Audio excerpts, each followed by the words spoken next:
meus amores, como vocês estão? Eu espero que estejam todos bem, em casa, lavando bem as mãos e usando máscara quando necessário. Como diz o querido Prof. Ian, a gente pode ajudar a salvar o mundo ficando em casa. E é muito importante que a gente se lembre disso sempre para manter o pensamento positivo. Bom, a Prof está muito animada hoje porque a gente vai começar um projeto que eu acho que é bem especial e pode ser muito interessante para todos nós. Então, antes de partir diretamente para as informações da nossa aula, eu vou contar algumas coisinhas para vocês que são bem interessantes e que eu acho que vão ajudar a instigar vocês a nossa aula de hoje, tá bom? Esse momento que a gente está vivendo, ele não é um momento fácil pra gente, é um momento completamente diferente de tudo que a gente já viveu. Porém, esse momento não é, essa situação, ela não é nova para a história da humanidade. Com o passar dos anos, ao longo da história, muitas outras doenças causaram o que o coronavírus tem causado agora. E uma dessas situações que já aconteceram na história da humanidade foi a peste bubônica, que aconteceu entre 1665 e 1666. Nessa época vivia o físico Isaac Newton. Vocês provavelmente já ouviram falar dele. O que talvez vocês não saibam é que foi durante a peste bubônica, onde ele teve que ficar isolado de todo mundo, na casa dele no campo, sem ter contato com as pessoas que ele conhecia e sem poder ir para a universidade, que ele desenvolveu os cálculos que viriam a compreender a lei da gravidade e também as propriedades da luz e da cor. Por que eu estou falando isso? Porque a gente pode pensar nesse momento, nessa situação de pandemia do coronavírus, como uma oportunidade. O Isaac Newton estava sozinho em casa e nesse momento ele desenvolveu cálculos matemáticos muito incríveis. Onde que eu descobri essas informações mais detalhadamente foi nesse livro aqui, que eu tenho desde a época da escola, que se chama Os Gigantes da Física. E nesse livro ele conta a biografia de alguns físicos e tem uns detalhes que eu acho muito interessante contar para vocês. Então foi no ano de 1665, onde ocorreu a peste bubônica, que afligiu a Inglaterra, que o Isaac Newton ele decidiu que ele iria trabalhar e estudar em casa. Ele organizou todo o quarto dele para que ele ficasse trabalhando. E ele estava sempre sentado nesta mesa onde ele estudava, que tinha uma janela que dava vista para uma macieira. E provavelmente vocês já ouviram falar dessa história em que uma maçã caiu na cabeça dele e a partir disso ele começou a pensar nos cálculos da lei da gravidade. Esse livro conta que isso aconteceu em conjunto com outras coisas. Vários estudiosos, vários intelectuais físicos e matemáticos vieram antes dele e desenvolveram informações e conhecimentos que colaboraram para que ele chegasse na lei da gravidade. Mas por que nesse período em que ele estava isolado ele conseguiu desenvolver esses cálculos? O livro fala, e eu acho que é bem interessante compartilhar isso com vocês, é que naquela ocasião de isolamento social ocorreu, portanto, tempo, desejo e capacidade mental para ele repensar todo o conhecimento que ele herdou desses outros físicos e matemáticos. Então, com as precauções médicas do século XVII, por causa da peste bubônica, foi que ele teve tempo para desenvolver esses conhecimentos. Mas como que ele fez isso? Bom, Descartes, que é um outro matemático e físico, disse que quando um problema parece ser muito grande e complicado demais, nós devemos decompor ele, ou seja, separá-lo em pequenas partes ou pequenos problemas e resolver cada problema um por um. Isso é o que o cálculo faz e é isso que a gente vai fazer na aula de hoje. Vamos lá? Então, o nosso projeto é escrever uma história ilustrada ou um livro ilustrado. Como que a gente vai fazer isso? Primeiramente, a gente precisa dividir as partes que compõem um livro. Um livro geralmente tem uma história que contém personagens que se relacionam a situações diferentes e geralmente um livro ilustrado contém ilustrações. Na aula de hoje, primeiro eu vou apresentar para vocês a proposta da história e depois a gente vai focar em um personagem inicialmente. Mas antes da gente partir para essa produção especificamente dita, eu quero que vocês já vão pensando em tipos de livros ilustrados. Por isso eu vou mostrar alguns exemplos para vocês. Os livros ilustrados, eles podem ser feitos de inúmeras maneiras, tanto as histórias quanto as ilustrações. Eu peguei alguns livros infantis que eu tenho aqui em casa para mostrar para vocês as diferentes formas em que o texto da história e a ilustração se relacionam. A história e a ilustração podem, por exemplo, se relacionar da seguinte maneira. Esse livro aqui é Gato pra cá, Rato pra lá. E nesse livro, a ilustração compreende todo o fundo da história. E a história se passa em pequenas frases acima da ilustração. Outro exemplo é este livro aqui, que se chama Papai. Então, como vocês podem ver, existem blocos onde a ilustração está sendo apresentada e a história é escrita na parte inferior do livro. Outro exemplo similar ao do gato que eu acabei de mostrar é esse daqui. Porém, diferente do gato, ele não tem uma ilustração grande de uma ou duas coisas. Ele contém situações que são descritas no texto que acompanham a página. Então, nesse caso aqui, existe a representação de pequenas partes que são descritas na história. Outro exemplo é este daqui. Esse livro, eu tenho ele desde o meu segundo ano da escola, que se chama O Tempo que o Tempo Tem. É um dos meus livros especiais.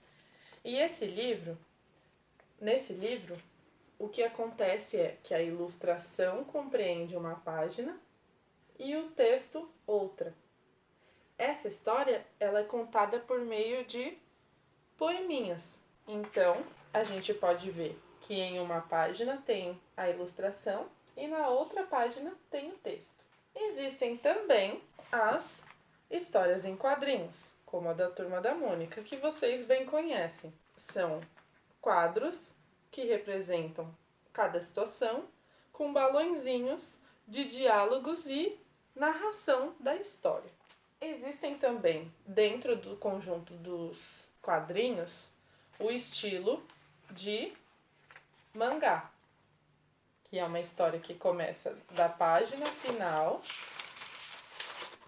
E existem os livros, como o do Pequeno Príncipe, em que apenas algumas pequenas ilustrações aparecem, como essas aqui.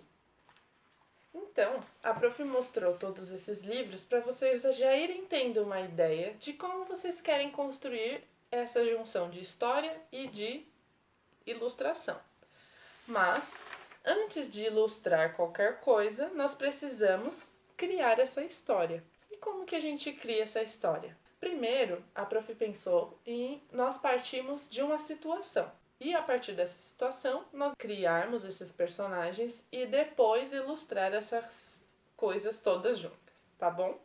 Então vamos partir para a situação da nossa história. Então, qual vai ser a situação da nossa história? A situação vai ser pandemia. Isso mesmo.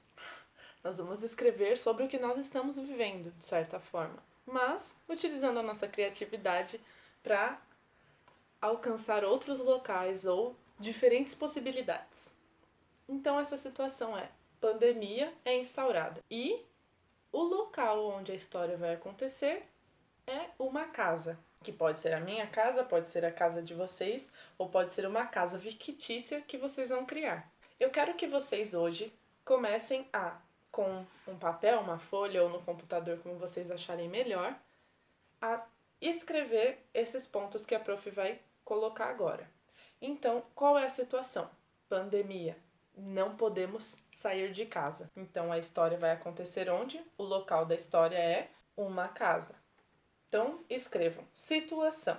Pandemia. Não podemos sair de casa. Local da história, uma casa. Quando vocês escreverem uma casa, eu quero que vocês comecem a descrever a casa. Então, descrição da casa. Essa descrição é importante porque ela é uma descrição inicial. Conforme a gente for encaminhando a história nas próximas aulas, nós vamos criar situações que acontecem dentro dessa casa. Agora nós vamos criar uma descrição um pouco geral. E conforme as situações vierem a acontecer, nós vamos detalhando um pouco mais essa descrição. Agora é só para a gente partir de um local, né? Iniciar a história. Então essa casa, a casa da minha história, vai ser uma casa pequena com 2 andares no centro de uma cidade. Nesta casa existe um porão. Para quem não sabe, porão é aquela parte que tem embaixo das casas, que parece um cômodo. Escrevemos a descrição da casa. Inicialmente eu vou colocar só isso. Vocês podem ser mais detalhados e colocar mais informações a respeito dessa casa. E essa casa não precisa ser igual à casa de vocês, por exemplo. Pode ser uma casa do jeito que vocês quiserem, tá bom? O segundo ponto que vai ficar como atividade para a aula de hoje é a descrição do primeiro personagem. Então, personagem número 1. Eu vou colocar personagem número 1 porque a gente não precisa dar nomes aos personagens ainda. Essa parte pode vir depois ou conforme nós vamos escrevendo, detalhando mais esses personagens. O personagem número 1 é o personagem principal da história. Esse personagem, ele é o dono da casa. Ou é de quem vai acontecer, em volta de quem vai acontecer todas as situações da história. Eu quero que esse personagem principal seja baseado em vocês. Então, dentro da situação da pandemia e que nós não podemos sair de casa, existe o personagem principal, o número 1, que vai ser similar a mim. Então, personagem número 1, eu vou hoje descrever as características físicas e de personalidade dele. Então, personagem número 1, características físicas. Vou descrever a idade do meu personagem. Minha personagem principal vai ter a minha idade, 26 anos. É mulher, tem cabelos cacheados, olhos castanhos, altura mediana. Por enquanto é isso de características físicas. Eu posso pensar melhor nelas depois. Eu só quero dar alguns exemplos para vocês partirem para a escrita da história de vocês. Características da personalidade. Esta personagem número 1, é muito falante. Gosta muito de conversar. Gosta de comer lasanha, mas não gosta de lavar louça. E por aí vai. Vocês precisam descrever tanto as características físicas, aspectos, por exemplo, vocês podem dizer que tem mãos grandes, pernas muito compridas, um cabelo muito grande ou um cabelo muito comprido, olhos muito brilhantes, ou vocês podem descrever um personagem que não está muito dentro da nossa realidade. Mas enfim, fica a critério de vocês cada detalhe físico e da personalidade desse personagem. Como eu disse, vocês podem como eu fiz aqui com a minha personagem, vocês podem colocar características, gostos. O personagem de vocês pode preferir ficar acordado de noite do que de dia, pode gostar de brincar com bonecos, ou gostar de brincar com carrinhos, ou gostar de assistir filmes, ou gostar de ler livros, enfim, as possibilidades são inúmeras. E a atividade de hoje, para iniciar o processo de escrita da nossa história, como eu disse lá no início do vídeo, Descartes disse que quando a gente tem um problema grande, ou algo grande para resolver, nós temos que dividir esse problema em pequenas partes. Por isso, a nossa história está sendo dividida em algumas partes que vão, lá no fim, resolver a nossa história como um todo. Primeiro, a gente entendeu qual é a situação do nosso livro, qual é a situação da nossa história, onde que essa história vai acontecer e descrevemos o personagem número 1, personagem principal da nossa história. Na aula da semana que vem, a gente vai dar continuidade a essa história para que lá na frente a gente consiga partir para a ilustração do nosso livro, tá bom? Eu espero que vocês se dediquem bastante tempo e pensem muito nas características dos seus personagens. Vocês podem dizer, por exemplo, se eles são irritados ou se eles são muito alegres. Descrevam essas coisas, porque mais pra frente, quando a gente tiver acontecimentos dentro da nossa história, essas características da personalidade vão influenciar em como o personagem reage a determinadas situações, tá bom? Eu espero que vocês gostem dessa atividade. Mandem mensagem para a prof e para a escola, avisem se vocês tiverem algum problema, se tiveram alguma dificuldade e se não entenderam alguma parte da aula, que a prof pode explicar melhor, conversar com vocês e ajudar vocês nesse processo de construção, tanto dos personagens quanto da história, tá bom? Um beijo enorme e até a aula da semana que vem.